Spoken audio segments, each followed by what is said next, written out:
Y'all run around in Sharlayan. At least just for a bit. I already did the step. This step. Oh. So I began. Finally, I'm level 81.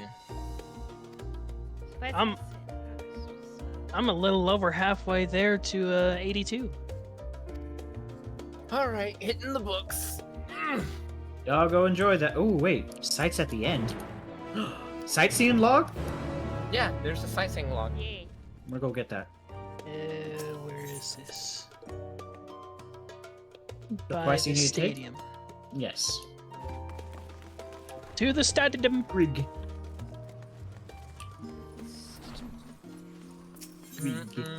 Oh my good lord almighty. Probably go work Nothing's my rubber gather. banding. I'm so happy. Cryo.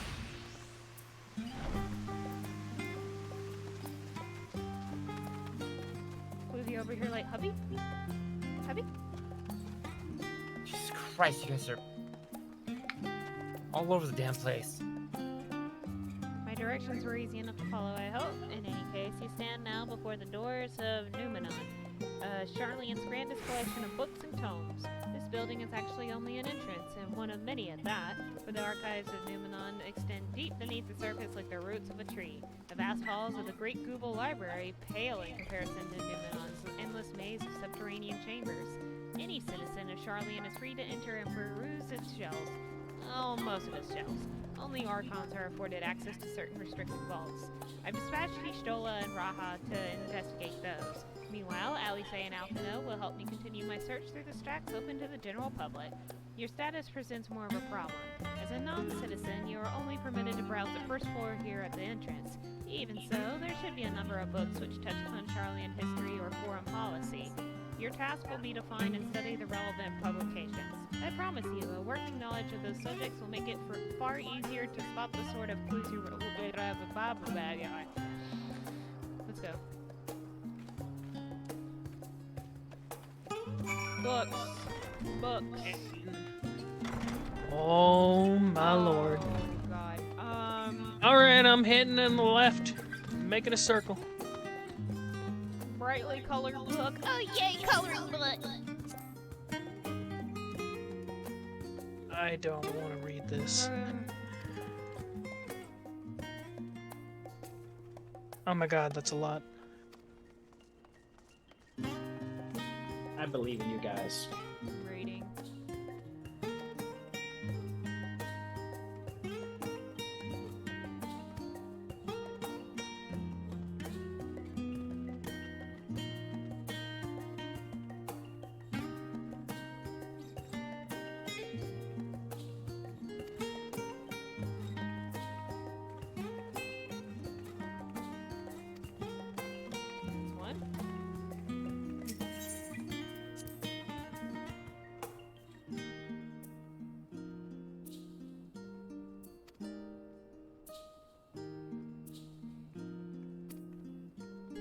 If Ume does just like, I don't want to read.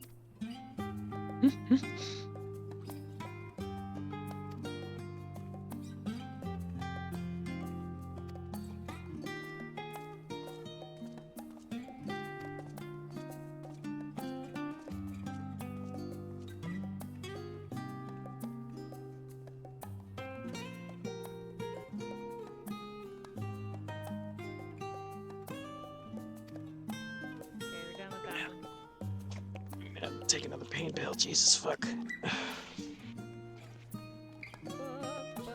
Book. I'm just reading this to my own self. There's too much. It's too much. Okay, there's two.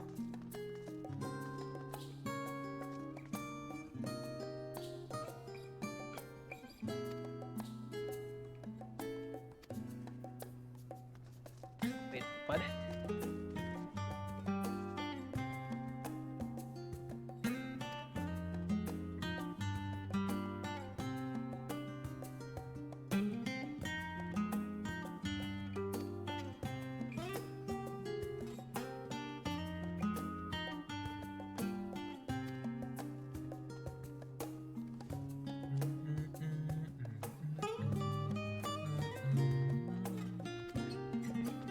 people don't listen to their own fucking books. Did I miss one?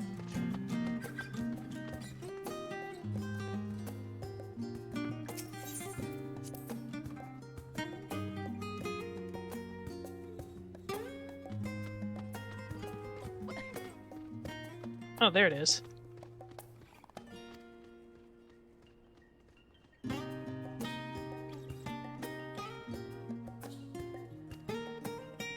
Okay.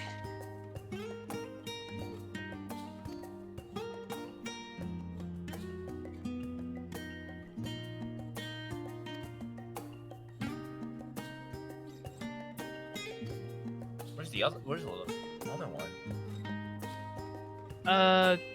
There's a leather-bound one over to the far left corner. The very back. That's the one I had trouble finding. I'll be over here by Cryle. Or, nope, destination. Okay.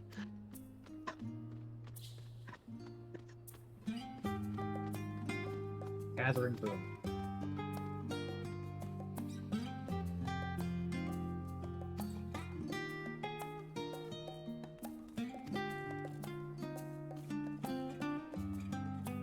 No! There we go. Doctor's intuition by 75%. Look.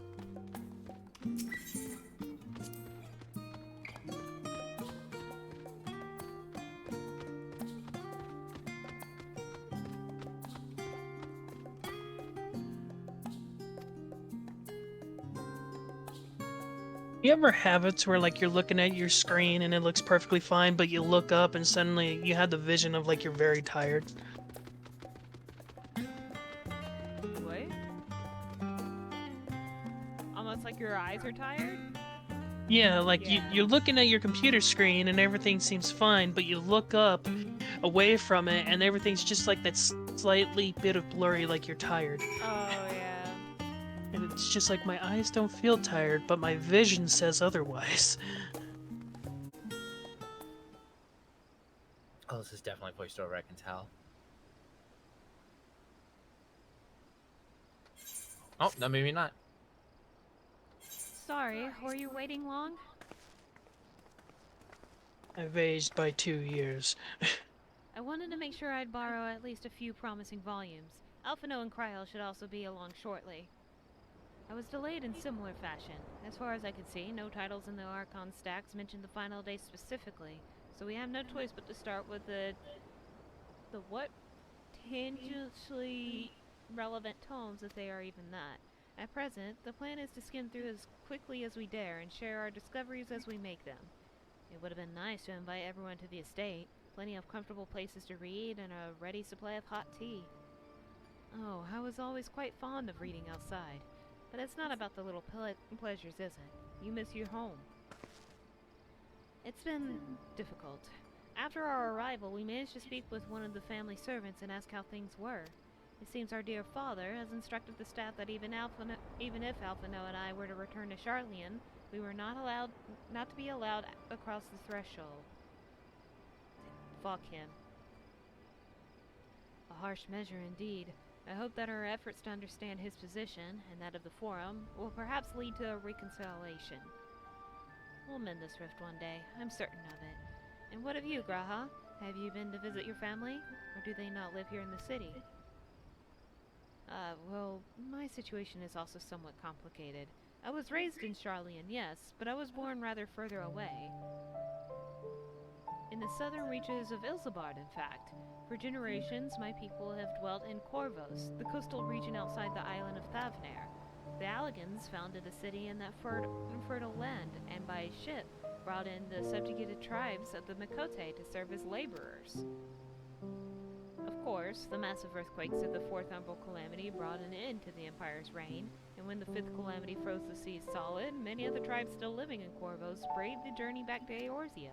My ancestors, however, chose to remain, that they might prevent the remnants of Allagan technology from being misused. Isn't Corvos under Garlean rule? For the past 50 years, yes. Some semblance of local culture remains, as is the case for most imperial provinces, but Garlemald renamed the region Locus Amonis.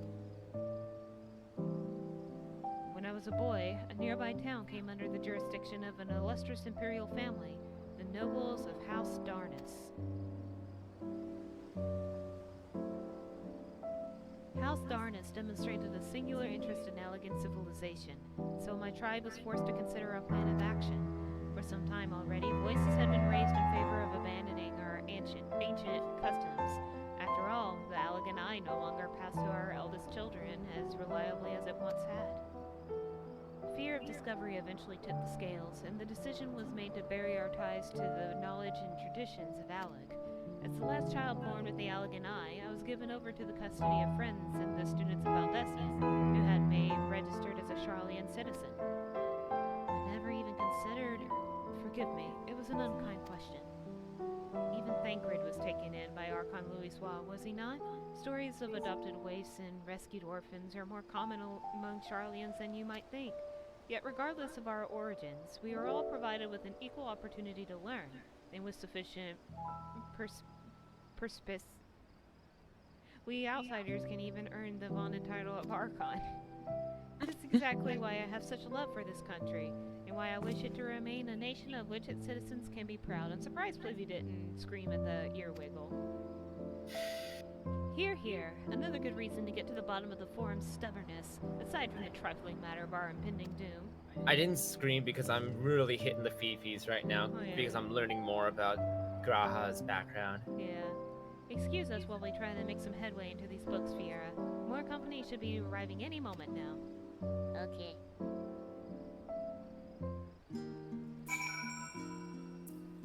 I'm gonna just sit here. Oh, we gotta wait more. Alice and Graha literally said, right? Down. Goodbye. And see you later, fucker. We've returned with our selections, although I must say the pickings were quite slim indeed. Mistress Kryl has already flicked through every history book devoted to disasters, and more than a few which barely made mention of them. As such, we'll be looking into research papers on the umbral calamities, as well as articles written by prominent forum members. Perhaps their knowledge of the final days comes from an unexpected source. Speaking of which, might I ask you a few questions related to the final days? I'm the only one here who didn't witness the events of Amarat firsthand, and fear I may be overlooking critical details. My thanks. Now where to begin? First things first, what kind of phenomena did the ancients encounter as the final days drew nigh? A complete destabilization of creation magics, primals of unrivaled power were summoned from the Aether, the worst kind of phenomena you can imagine. Go with the first one. First one.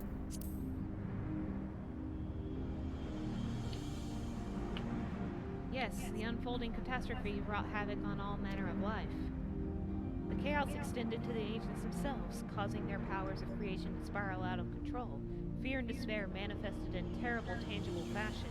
Meteors rained from the sky, fire erupting from the ground, indescribable abominations prowling the streets. That more or less aligns with my understanding. If only the arts of creation had survived until the present day, we might have had something substantial to analyze. To the best of our knowledge, however, those techniques were not preserved or passed on.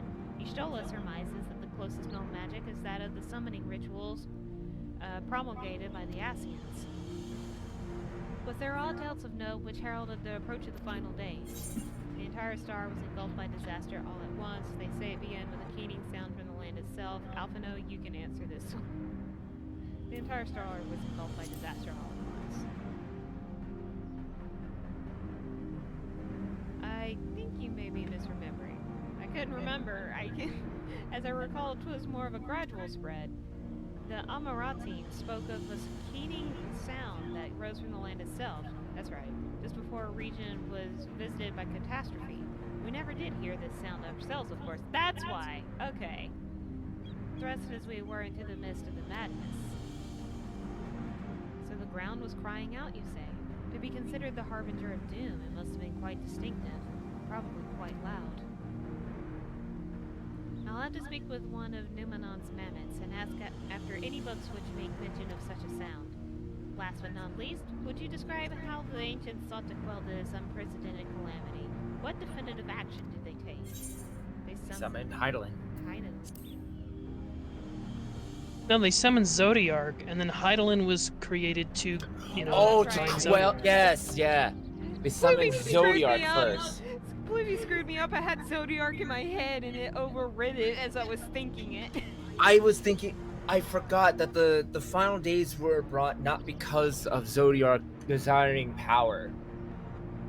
I forgot about that. I believe it was Zodiark who was summoned in response to the final days. Many sacrificed themselves to bring him into being, with Elidibus serving as his heart. We do not know exactly how Zodiark brought salvation to the star, only that by his godlike will were the laws of nature set aright. Then, once the balance was redressed, the ancients offered up a further sacrifice to heal the ravages of the final days. Life sprouted anew, and it was these fledgling souls they intended to render unto Zodiark, a trade that would have allowed them to resurrect the shades of loved ones absorbed by the primal. Or might have, had Vinod and her fellows not manifested their opposition in the form of Heidelin. Thank you, both of you, for the detailed review. I feel much more confident now in my understanding of events. With all that freshly in mind, it does make me wonder what the Telepharoi truly mean when they speak of bringing back the final days. We've seen what they're doing with those towers of theirs. Is forcing people to summon primals a kind of catalyst? Are they attempting to mirror the conditions caused by unstable creation magics? Or are they simply using the final days as a figure of speech, a convenient metaphor for the scale of destruction they plan to unleash? But this is all just pointless conjecture at this stage. Let us return our attention to the forum, shall we? We should keep an eye out for Ishtola, but 'tis time we began studying these research papers. Gotta wait for my wife. My wife.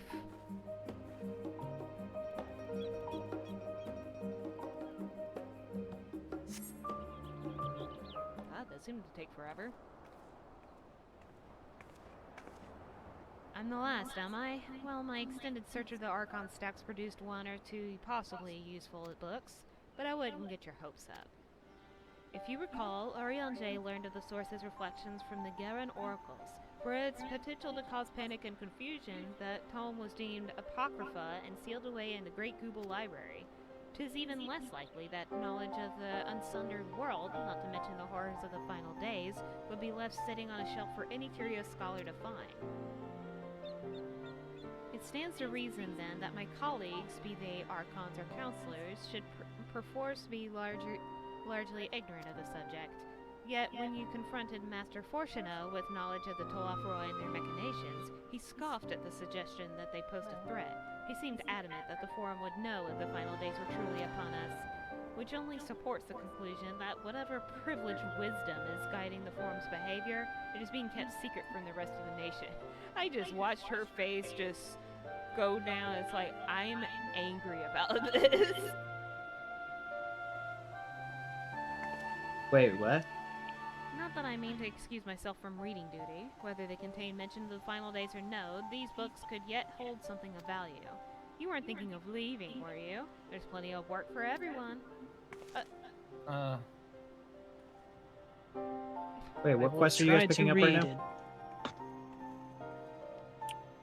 I will try to read it. I still haven't got a full grasp on your language.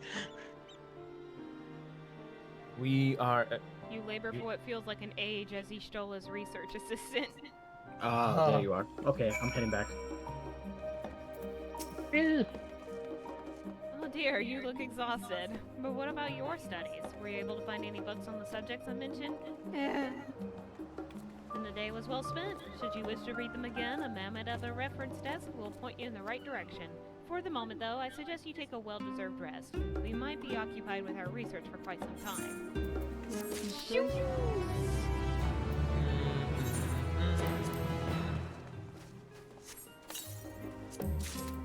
What kind of shoes? What are these shoes looking at the like? last stand. Okay, God. I'm on that quest. I'll be right there. I'm just taking care of my gathering stuff because I'm about to get my class up to Let's- 81. Let's wait for Okay, then entry. we'll wait.